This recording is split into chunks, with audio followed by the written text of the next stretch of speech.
Pendant ce temps, la 5e Assemblée générale de la Fédération des sociétés d'assurance de droit national africaine s'est tenue ce matin par visioconférence, une rencontre qui a donc permis aux experts du secteur de l'assurance de faire le bilan de l'année 2020, mais également de se projeter pour l'année 2021.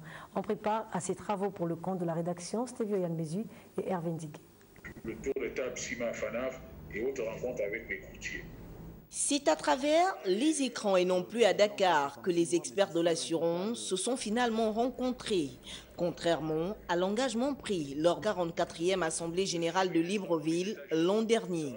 Coronavirus oblige, le président de la dite organisation est revenu sur l'importance d'une telle rencontre. Le niveau des arriérés a considérablement baissé par rapport aux années précédentes.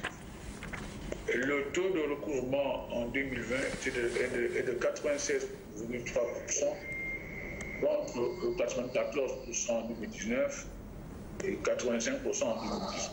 3 axes stratégiques ont donc rythmé les échanges. Le premier d'entre eux, c'est de renforcer donc la formation de l'ensemble des ressources sur des thèmes tels que le développement de l'assurance vie, le développement de la réassurance. Il y a développé la proximité avec un leadership beaucoup plus, on va dire, efficient vis-à-vis des États en vue de la promotion du secteur des assurances. Il y a enfin le développement de tout ce qui concerne les aspects de digitalisation pour rendre l'assurance toujours beaucoup plus démocratique. Tout comme dans d'autres secteurs d'activité, le secteur des assurances a lui aussi été frappé par les affres de la pandémie actuelle.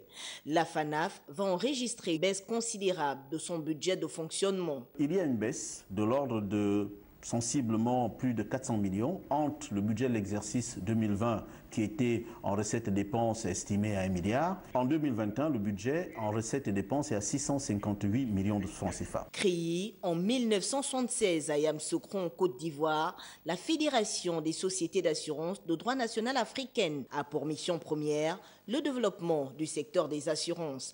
Elle compte à ce jour plus de 200 membres.